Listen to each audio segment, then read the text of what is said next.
श्री दुर्गा नवरात्र व्रत कथा। व्रत की विधि। इस व्रत में उपवास या फलाहार आदि का कोई विशेष नियम नहीं है। प्रातः उठकर स्नान करके मंदिर में जाकर या घर पर ही नवरात्र में दुर्गा जी का ध्यान करके व्रत रखना चाहिए। कथा पढ़नी चाहिए। कन्याओं के लिए यह व्रत विशेष फलदायक है।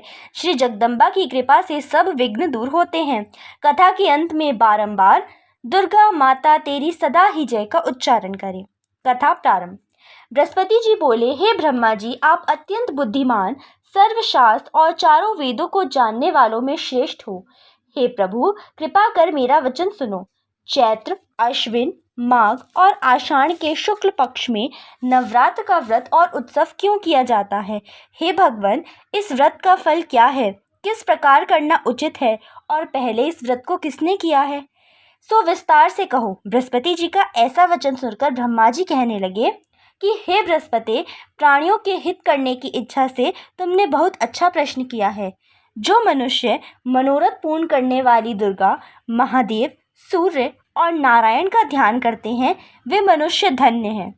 यह नवरात्र का व्रत संपूर्ण कामनाओं को पूर्ण करने वाला है।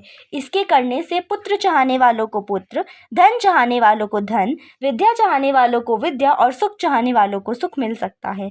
इस व्रत के करने से रोगी मनुष्य का रोग दूर हो सकता है और कारागार में बंद हुआ मनुष्य बंधन से छूट जाता है। मनुष्य की समस्त विपत्तियां दूर हो जाती हैं और उसके घर में संपूर्ण संपत्तियां आकर उपस्थित हो जाती है।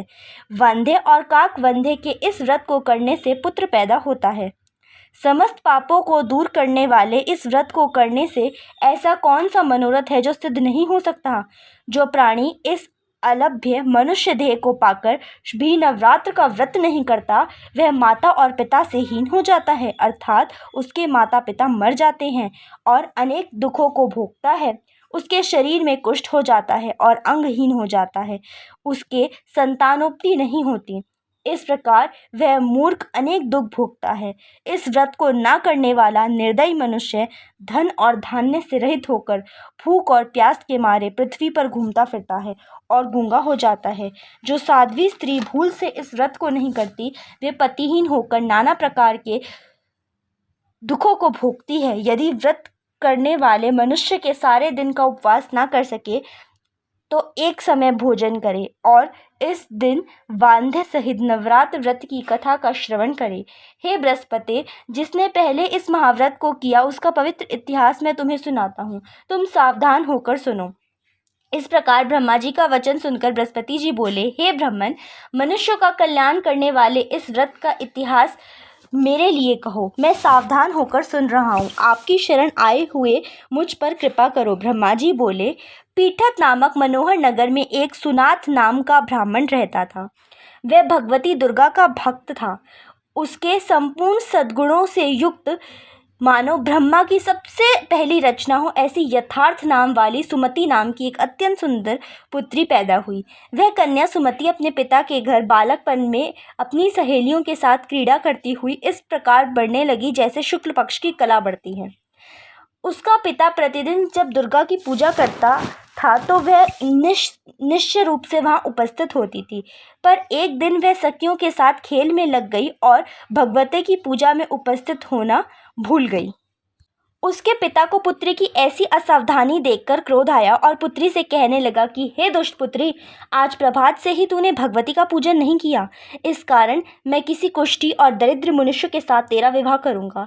इस प्रकार कुपित पिता का वचन सुनकर सुमति को बड़ा दुख हुआ और पिता से कहने लगी, हे पिताजी, मैं आपकी कन्या हूँ। मैं सब तरह से आपके अधीन हूँ। जैसा आपकी इच्छा हो मेरा विवाह कर सकते हैं, पर होगा वही जो मेरे भाग्य में लिखा है। मेरा तो इस पर पूर्ण विश्वास है। मनुष्य ना जाने कितने मनोरथों का चिंतन करता है, पर होता वही है जो विधाता ने लिखा है। जो जैसा कार्य करता है उसको फल भी उसी प्रकार मिलता है, क्योंकि कर्म करना मनुष्य के अधीन है और फल देव के अधीन है। अपनी कन्या के ऐसे निर्भयता से कहे हुए वचन सुनकर उस ब्राह्मण को और अधिक क्रोध आया। तब उसने अपनी कन्या का विवाह एक कुष्टी के साथ कर दिया और अत्यंत क्रुद्ध होकर पुत्री से कहने लगा, जाओ जाओ जल्दी जाओ और अपने कर्मों का फल भोगो। देखें भला भाग्य के भरोसे रहकर क्या करती है। इस प्रकार से कहे हुए पिता के कटु वचनों को सुनकर सुमति मन में विचार करने लगी कि अहो मेरा बड़ा दुर्भाग्य है जिसने मुझे ऐसा पति मिला।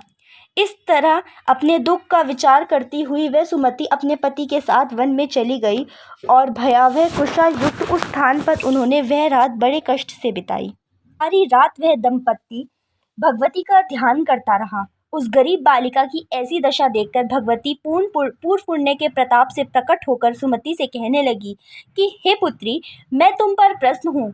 तुम जो चाहो सो वरदान मांग सकती हो। मैं प्रसन्न होने पर मनवांछित फल देने वाली हूँ। इस प्रकार भगवती दुर्गा का वचन सुनकर ब्राह्मणी कहने लगी कि आप कौन हैं जो मुझ पर प्रसन्न हुई हो। यह सब मुझसे कहो और अपनी कृपा दृष्टि से मुझ दीन दासी को कृतार्थ करो। ऐसे ब्राह्मणी के वचन सुनकर देवी कहने लगी कि मैं आदिशक्ति हूँ और मैं ही ब्रह्म विद्या और सरस्वती हूँ। मैं प्रसन्न होने पर प्राणियों का दुख दूर कर उनको सुख प्रदान करती हूँ। हे ब्राह्मणी, मैं तुझ पर तेरे पूर्व पुण्य के प्रताप से प्रसन्न हूँ। तुम्हारे जन्म का वृतांत सुनाती हूँ, सुनो। तुम पूर्व जन्म में निषाद भील की स्त्री थी और अति पतिव्रता थी। एक दिन तेरे पति निषाद ने चोरी की। चोरी करने के कारण तुम दोनों को सिपाहियों ने पकड़कर जेल खाने में कैद कर लिया। उन लोगों ने ना तुम्हें और तुम्हारे पति को भोजन दिया। इस प्रकार नवरात्र के दिनों में ना तो तुमने कुछ खाया और ना जल ही पिया, इसलिए 9 दिन तक नवरात्र का व्रत हो गया। हे ब्राह्मणी, उन दिनों में जो व्रत हुआ उस व्रत के प्रभाव से प्रसन्न होकर मैं तुम्हें मनवांछित फल दे रही हूँ। तुम्हारी जो इच्छा हो सो मांगो। इस प्रकार दुर्गा के कहे हुए वचन सुनकर ब्राह्मणी बोली कि अगर आप मुझ पर प्रसन्न हैं तो हे दुर्गे, मैं आपको प्रणाम करती हूँ। कृपा कर मेरे पति का कोढ़ दूर करो। देवी कहने लगी कि उन दिनों में जो तुमने व्रत किया उस व्रत के एक दिन के पुण्य अपने पति के कोढ़ को दूर करने में अर्पण करो। मेरे प्रभाव से तेरा पति कोढ़ से रहित और सोने के समान शरीर वाला हो जाएगा। ब्रह्मा जी बोले कि इस प्रकार देवी के वचन सुनकर वह ब्राह्मणी बहुत प्रसन्न हुई और पति को निरोग करने की इच्छा से ठीक है ऐसे बोली। तब उसके पति का शरीर भगवती दुर्गा की कृपा से कुष्ठहीन होकर अति कांतियुक्त हो गया। जिसकी कांति के समान चंद्रमा की कांति भी क्षीण हो जाती है। वह ब्राह्मणी पति की मनोहर देह को देखकर देवी को अति पराक्रम वाली समझकर स्तुति करने लगी। हे दुर्गे, आप दुर्गति को दूर करने वाली, तीनों जगत का संताप हरने वाली, समस्त दुखों को दूर करने वाली, रोगी मनुष्य को निरोग करने वाली, प्रसन्न होने पर मनवांछित वस्तु देने वाली और दुष्ट मनुष्यों का नाश करने वाली हो। तुम तो सारे जगत की माता और पिता हो। हे अम्बे, मुझ अपराध रहित अबला को मेरे पति ने कुष्ठी मनुष्य के साथ विवाह कर मुझे घर से निकाल दिया। उनकी निकाली हुई मैं पृथ्वी पर घूमने लगी। आपने ही मेरा आपत्ति रूपी समुद्र से उद्धार किया है। हे देवी, मैं आपको प्रणाम करती हूँ। मुझ दीन की रक्षा करो। ब्रह्मा जी बोले कि हे बृहस्पति, इस प्रकार उस सुमति ने मन में देवी की बहुत स्तुति की और उसके द्वारा की हुई स्तुति से सुनकर सुमति पर देवी बहुत को संतोष हुआ और ब्राह्मणी से कहने लगी, हे ब्राह्मणी, तेरे उदालक नाम का अति बुद्धिमान, कीर्तिमान और जितेंद्रिय पुत्र शीघ्र ही होगा। ऐसा कहकर वह देवी उस ब्राह्मणी से फिर कहने लगी कि हे ब्राह्मणी, और जो कुछ तेरी इच्छा हो वही मनवांछित फल मांग सकती है। ऐसा भगवती दुर्गा का वचन सुनकर सुमति ने कहा, हे दुर्गे, अगर आप मुझ पर प्रसन्न हैं तो कृपा कर मुझे नवरात्र व्रत विधि बतलाइए। हे दयामयी, जिस विधि से नवरात्र व्रत करने से आप प्रसन्न होती हैं उस विधि तथा उसके फल को मुझसे विस्तार पूर्वक कहें। इस प्रकार ब्राह्मणी के कहे वचन सुनकर दुर्गा कहने लगी, हे ब्राह्मणी, मैं संपूर्ण पापों को दूर करने वाली नवरात्र व्रत की विधि बतलाती हूँ, जिसको करने से समस्त पापों से छूटकर मोक्ष की प्राप्ति हो जाती है। अश्विन मास के शुक्ल पक्ष की प्रतिपदा से लेकर 9 दिन तक विधि पूर्वक व्रत करें। यदि दिन भर का व्रत ना कर सके तो एक समय भोजन करें। पढ़े लिखे ब्राह्मणों से पूछकर घट स्थापना करें और वाटिका बनाकर उसको प्रतिदिन जल से सींचें। महाकाली, महालक्ष्मी और महासरस्वती की मूर्तियां बनाकर उनको नित्य विधि सहित पूजा करें और पुष्पों से विधि पूर्वक अर्घ दें। बिजौरे के फूल द्वारा अर्घ देने से रूप की प्राप्ति होती है। जयफल से कीर्ति तथा दाग से कार्य की सिद्धि होती है। आंवले से सुख और केले से भूषण की प्राप्ति होती है। इस प्रकार फलों से अर्घ देकर यथाविधि हवन करें। खांड, घी, गेहूँ, शहद, जौ, तिल, विल्व, नारियल, दाक और कंधब, इनसे हवन करें।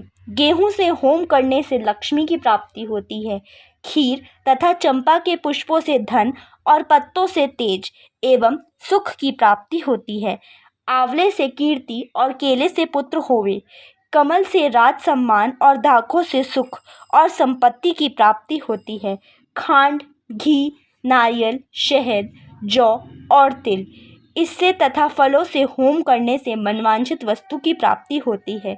व्रत करने वाला मनुष्य इस विधान से होम कर आचार्य को अत्यंत नम्रता के साथ प्रणाम करे और यज्ञ की सिद्धि के लिए उसे दक्षिणा दे।